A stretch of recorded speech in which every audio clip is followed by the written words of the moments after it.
ನಿಮ್ಮ ಆಧಾರ್ ಕಾರ್ಡು ಯಾವ ಬ್ಯಾಂಕಿಗೆ NPCI ಮ್ಯಾಪಿಂಗ್ ಆಗಿದೆ, ಜೊತೆಗೆ ನಿಮ್ಮ ಆಧಾರ್ ಕಾರ್ಡು ನಿಮ್ಮ ಬ್ಯಾಂಕಿಗೆ NPCI ಮ್ಯಾಪಿಂಗ್ ಆಗದೇ ಇದ್ದರೆ ಆಧಾರ್ ಸೀಡಿಂಗನ್ನು ಮಾಡೋದು ಹೇಗಂತೇಳಿ ನಾನು ನಿಮಗೆ ಈ ವಿಡಿಯೋದಲ್ಲಿ ಸಂಪೂರ್ಣವಾದ ಮಾಹಿತಿಯನ್ನು ತಿಳಿಸ್ಕೊಡ್ತಾ ಇದ್ದೀನಿ.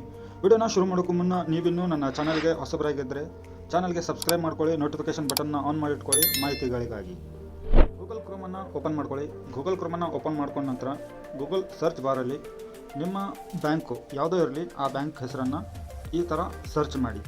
ನಾನಿವಾಗ ಒಂದೊಂದಾಗಿ ನಿಮಗೆ ತೋರಿಸ್ಕೊಡ್ತಾ ಹೋಗ್ತೇನೆ. ನೋಡಿ, Indian bank DBT link online, ಈ ಥರ ಒಂದು ಸರ್ಚ್ ಬಾರಲ್ಲಿ ನೀವು ಸರ್ಚ್ ಮಾಡಿದಾಗ ಮೊದಲು ಬರೋ ಲಿಂಕ್ ಮೇಲೆ ಕ್ಲಿಕ್ ಮಾಡ್ಕೊಳ್ಳಿ. ಇದು ಆನ್ಲೈನ್ ಆಧಾರ್ ಸೀಡಿಂಗ್ ಇಂಡಿಯನ್ ಬ್ಯಾಂಕಿಂದು. ಸೊ ನೀವು ಇಲ್ಲಿ ನಾನು ಮಾರ್ಕ್ ಮಾಡಿ ತೋರಿಸ್ಕೊಡ್ತೇನೆ. ನಾನು ಆನ್ಲೈನ್ ಆಧಾರ್ ಸೀಡಿಂಗ್ ಈ ಒಂದು ಬಂದಿರೋ ಲಿಂಕ್ ಮೇಲೆ ನೀವು ಕ್ಲಿಕ್ ಮಾಡಿದಾಗ ಇದು ನೆಕ್ಸ್ಟ್ ಪೇಜಸ್ಸು ನಿಮಗೆ ಓಪನ್ ಆಗುತ್ತೆ. ಇಲ್ಲಿ ನೋಡಿ ಆಧಾರ್ ಸೀಡಿಂಗ್ ಅಂತ ಇದೆ. ಇಲ್ಲಿ ಜಸ್ಟ್ ನಿಮಗೆ ಅಕೌಂಟ್ ನಂಬರನ್ನು ಆ್ಯಡ್ ಮಾಡಿ ಇಲ್ಲಿ ನಂತರ ಇಲ್ಲಿ ಕಾಣ್ತಾ ಇರೋಂಥ ಕ್ಯಾಪ್ಚನ ಇಲ್ಲಿ ಮೇಲೆ ಟೈಪ್ ಮಾಡಿಬಿಟ್ಟು ಇಲ್ಲಿ ಐ ಅಗ್ರಿ ಅಂತೇಳಿದೆ ನೋಡಿ, ಕನ್ಸೆಂಟ್ ಫಾರ್ಮು, ಅಲ್ಲಿ ಚೆಕ್ ಬಾಕ್ಸ್ ಮಾಡಿಬಿಟ್ಟು ಸಬ್ಮಿಟ್ ಮಾಡಿ. ಇಲ್ಲಿ ನೀವು 3 ಸ್ಟೆಪ್ಪಲ್ಲಿ ನೀವು ಮಾಡ್ಬೋದು. ಇಲ್ಲಿ ಓದ್ಕೊಳ್ಳಿ ಒಂದ್ಸತಿ, ನಿಮಗೆ ಯಾವುದೇ ಥರ 3 ಆಪ್ಷನ್ ಕೊಟ್ಟಿದ್ದಾರೆ ನೋಡಿ. 3 ಸ್ಟೆಪ್ಪಲ್ಲಿ ಇದು ನೀವು ಆಧಾರ್ ಸೀಡಿಂಗನ್ನು ನೀವು ಮಾಡ್ಕೋಬೋದು ಇಂಡಿಯನ್ ಬ್ಯಾಂಕಿಂದು. ಇಲ್ಲಿ ನೋಡಿ, union bank DBT link online ಅಂತೇಳಿ ಸರ್ಚ್ ಮಾಡಿ ಇಲ್ಲಿ ಮಾರ್ಕ್ ಮಾಡ್ತಾಯಿದೆ ನೋಡಿ ಮೊದಲು ಲಿಂಕು. ಆ ಲಿಂಕ್ ಮೇಲೆ ನೀವು ಕ್ಲಿಕ್ ಮಾಡಬೇಕಾಗತ್ತೆ ನಿಮ್ಮ ಹತ್ರ ಯೂನಿಯನ್ ಬ್ಯಾಂಕ್ ಇದ್ದರೆ. ಈ ಬ್ಯಾಂಕಿಗೆ NPCI ಮ್ಯಾಪಿಂಗ್ ಅಂದರೆ ಆಧಾರ್ ಸೀಡಿಂಗನ್ನು ಯಾವ ಥರ ಮಾಡೋದು ಅಂತ ಹೇಳಿ ನಾನು ನಿಮಗೆ ಇಲ್ಲಿ ತೋರಿಸ್ಕೊಡ್ತಾ ಇದ್ದೀನಿ. ಇಲ್ಲಿ ನೋಡಿ, ಈ ಲಿಂಕ್ ಮೇಲೆ ನೀವು ಕ್ಲಿಕ್ ಮಾಡಬೇಕಾಗತ್ತೆ. ಈ ಬ್ಯಾಂಕ್ ಮೇಲೆ ನೀವು ಕ್ಲಿಕ್ ಮಾಡಿದರೆ Union Bank Aadhaar seeding form open ಆಗುತ್ತೆ. ಇಲ್ಲಿ ನೋಡಿ, ನಿಮಗೆ ಕಾಣ್ತಾ ಇರೋವಂಥ ಮಾಹಿತಿ ಬಹಳ ಕ್ಲಿಯರ್ ಆಗಿರುತ್ತೆ. ಇಲ್ಲಿ ಯೂನಿಯನ್ ಬ್ಯಾಂಕ್ ಅಕೌಂಟ್ ಡೀಟೇಲ್ಸ್, ಇಲ್ಲಿ ನೋಡಿ ಯೂನಿಯನ್ ಬ್ಯಾಂಕ್ ಅಕೌಂಟ್ ಡೀಟೇಲ್ಸ್, ಈ ಒಂದು ಫಾರ್ಮನ್ನು ನೀವು ಕರೆಕ್ಟಾಗಿ ನೋಡ್ಕೊಂಬಿಟ್ಟು ತುಂಬಿ ನಿಮ್ಮ ಅಕೌಂಟ್ ನಂಬರನ್ನು ಮೊದಲೇ ಬಾಕ್ಸ್ನಲ್ಲಿ ಹಾಕಿ ನಂತರ ಇಲ್ಲಿ ರಿಪೀಟ್ ಕನ್ಫರ್ಮ್ ಮಾಡಿ ನಂತರ ನಿಮ್ಮ ಅಕೌಂಟ್ ನೇಮನ್ನು ಕರೆಕ್ಟಾಗಿ ಎಂಟ್ರಿ ಮಾಡಿ ನಂತರ ಆಧಾರ್ ಡೀಟೇಲನ್ನು ಎಂಟ್ರಿ ಮಾಡಿ. 2 ಸತಿ ಎಲ್ಲನೂ ನೀವು ರಿಪೀಟ್ ಮಾಡಲೇಬೇಕು, ಯಾಕಂದರೆ ಒಂದು ಕನ್ಫರ್ಮೇಷನಿಗಾಗಿರುತ್ತೆ. ನಂತರ ನಿಮ್ಮ ಆಧಾರ್ ಕಾರ್ಡ್ದಲ್ಲಿ ಇರುವಂಥ ಹೆಸರನ್ನು ಇಲ್ಲಿ ಈ ಫಾರ್ಮಲ್ಲಿ ಫಿಲಪ್ ಮಾಡಿ ನಿಮ್ಮ ಕಾಂಟ್ಯಾಕ್ಟ್ ಡೀಟೇಲ್ ಮೊಬೈಲ್ ನಂಬರ್ನ ಎಂಟ್ರಿ ಮಾಡಿ ನಿಮ್ಮ ಇಮೇಲ್ ID ಇದ್ದರೆ ಇಮೇಲ್ IDಯನ್ನು ಇಲ್ಲಿ ಹಾಕಿ ನಂತರ ಸಬ್ಮಿಟ್ ಕೊಡಿ. ಈ ಸಬ್ಮಿಟ್ ಕೊಟ್ಟ ನಂತರ ನಿಮಗೆ ಕೆಲವಷ್ಟು ಸ್ಟಾಪ್ಗಳಲ್ಲಿ ಇದು ನಿಮಗೆ ಎನೇಬಲ್ ಆಗುತ್ತೆ. ನಂತರ ನಿಮ್ಮ ಹತ್ರ ಆನ್ಲೈನ್ ಮಾಡಲಿಕ್ಕೆ ಆಗಲಿಲ್ಲ ಅಂತಂದರೆ ನೀವು ಆಫ್ಲೈನಲ್ಲೂ ಕೂಡ ಈ ಫಾರ್ಮನ್ನು ಫಿಲಪ್ ಮಾಡಿಬಿಟ್ಟು ಯೂನಿಯನ್ ಬ್ಯಾಂಕಿಗೆ ಹೋಗಿ ನೀವು ಕೊಟ್ಟರೆ ನೀವು ಅಲ್ಲಿ NPCI ಮ್ಯಾಪಿಂಗ್ ಕೂಡ ಮಾಡ್ಕೋಬೋದು. ಈ ಒಂದು ಆಫ್ಲೈನ್ ಫಾರ್ಮ್ ಇದು, ಇದನ್ನ ನೀವು ಡೌನ್ಲೋಡ್ ಕೂಡ ಮಾಡ್ಕೋಬೋದು. ನಂತರ ಪಂಜಾಬ್ ನ್ಯಾಷನಲ್ ಬ್ಯಾಂಕ್ ನಿಮ್ಮ ಹತ್ರ ಇತ್ತಂದರೆ ಈ ಒಂದು ಬ್ಯಾಂಕಲ್ಲಿ ಅಕೌಂಟ್ ನೀವು ಓಪನ್ ಮಾಡ್ಕೊಂಡಿದ್ರೆ ಇಲ್ಲಿ ನೋಡಿ OTP based Aadhaar enabled service ಅಂತ ಇದೆ. ಅದ್ರ ಮೇಲೆ ಕ್ಲಿಕ್ ಮಾಡಿದಾಗ ಇಲ್ಲಿ ನೋಡಿ ನಿಮಗೆ ನೆಕ್ಸ್ಟ್ ಈ ಥರ ಒಂದು ಹೋಮ್ ಪೇಜ್ ಓಪನ್ ಆಗುತ್ತೆ. ಓಪನ್ ಆದಾಗ ನೀವು ಇಲ್ಲಿ ನಿಮ್ಮ ಒಂದು ಬ್ಯಾಂಕಿಗೆ Aadhaar seeding OTP based Aadhaar seeding ಮಾಡ್ಕೋಬೋದು. ನಂತರ ಇಲ್ಲಿ ತೋರಿಸ್ತಾ ಇದೆ ನೋಡಿ, click here for OTP based Aadhaar seeding ಅಂತ ಇದೆ.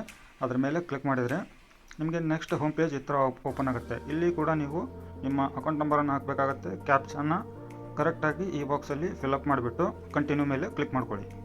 ಈ ಥರ ಒಂದು ನೀವು ಸರ್ವಿಸನ್ನು ಈ ಪಂಜಾಬ್ ನ್ಯಾಷನಲ್ ಬ್ಯಾಂಕ್ ಮುಖಾಂತರ ಕೂಡ ನೀವು ಮಾಡ್ಕೋಬೋದು.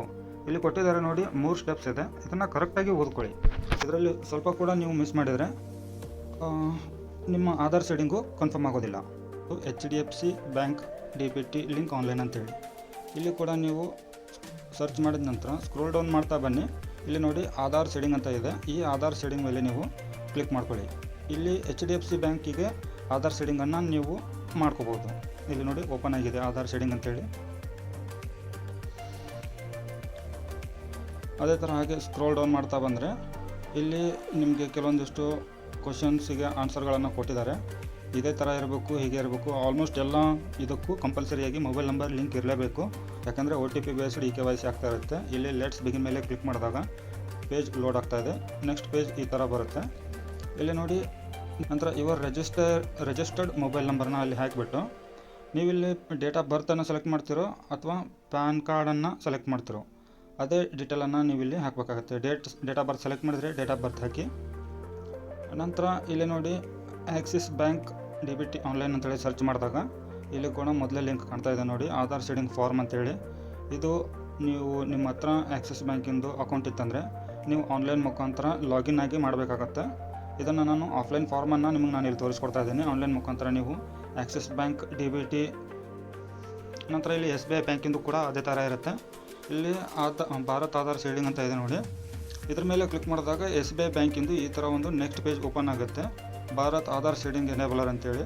ಇಲ್ಲಿ ಕಾಣ್ತಾರೆ, ಈ ಲಿಂಕ್ ಮೇಲೆ ನೀವು ಕ್ಲಿಕ್ ಮಾಡ್ಕೊಂಡ್ರೆ ಇಲ್ಲಿ ಡಿಸ್ಕ್ಲೇಮರ್ ಓಪನ್ ಆಗುತ್ತೆ. ಇಲ್ಲಿ ಪ್ರೊಸೀಡ್ ಮೇಲೆ ಕ್ಲಿಕ್ ಮಾಡಬೇಕು, ವೇಟ್ ಮಾಡಿ. ಇಲ್ಲಿ ನೋಡಿ ಈ ಥರ ಒಂದು ಪೇಜ್ ಓಪನ್ ಆಗಿದೆ. ಈ ಪೇಜ್ ಮೇಲೆ ಬಂದಾಗ ಕನ್ಸ್ಯೂಮರ್ ಅಂತ ಇದೆ ನೋಡಿ, ಈ ಕನ್ಸ್ಯೂಮರ್ ಮೇಲೆ ಕ್ಲಿಕ್ ಮಾಡ್ಕೊಳ್ಳಿ. ಇಲ್ಲಿ ನೋಡಿ ಕನ್ಸ್ಯೂಮರ್ ಮೇಲೆ ಕ್ಲಿಕ್ ಮಾಡಿದಾಗ ಭಾರತ್ ಆಧಾರ್ ಶೇಡಿಂಗ್ ಎನೇಬಲರ್ ಅಂತ ಇದೆ. ಇದನ್ನು ನೀವು ಕ್ಲಿಕ್ ಮಾಡಿದಾಗ ಇಲ್ಲಿ ಕೆಲವೊಂದಿಷ್ಟು ಟೈಮು ಸರ್ವರ್ ಡೌನ್ ಇರುತ್ತೆ. ಇಲ್ಲಿ ನಿಮ್ಮ ಆಧಾರ್ ಕಾರ್ಡ್ ನಂಬರನ್ನು ಹಾಕಿಬಿಟ್ಟು ಕ್ಯಾಪ್ಚನ ಟೈಪ್ ಮಾಡಿ ಚೆಕ್ ಸ್ಟೇಟಸ್ ಮೇಲೆ ಕ್ಲಿಕ್ ಮಾಡಿದರೆ ಇಲ್ಲಿ ನಿಮ್ಮ ಆಧಾರ್ ಕಾರ್ಡು ಯಾವ ಬ್ಯಾಂಕಿಗೆ ಸೀಡಿಂಗ್ ಆಗಿದೆ ಅಂತ ಅನ್ನೋದನ್ನು ಇಲ್ಲಿ ಸ್ಟೇಟಸ್ ನೀವು ತಿಳ್ಕೊಬೋದು. ಇಲ್ಲಿ ಸರ್ವರ್ ಡೌನ್ ಇದೆ. ಸೊ ನೀವೇನಾದರೂ SBI ಬ್ಯಾಂಕ್ ಅಕೌಂಟ್ ಖಾತೆಯನ್ನು ಹೊಂದಿದ್ರೆ ನೀವು ಈ ಒಂದು ವೆಬ್ಸೈಟಿಗೆ ಬಂದುಬಿಟ್ಟು NPCI ಮ್ಯಾಪಿಂಗನ್ನು ಚೆಕ್ ಮಾಡ್ಕೋಬೋದು. ಈ ಒಂದು ಮಾಹಿತಿ ನಿಮಗೆ ಲೈಕ್ ಆಗಿದೆ ಅಂತ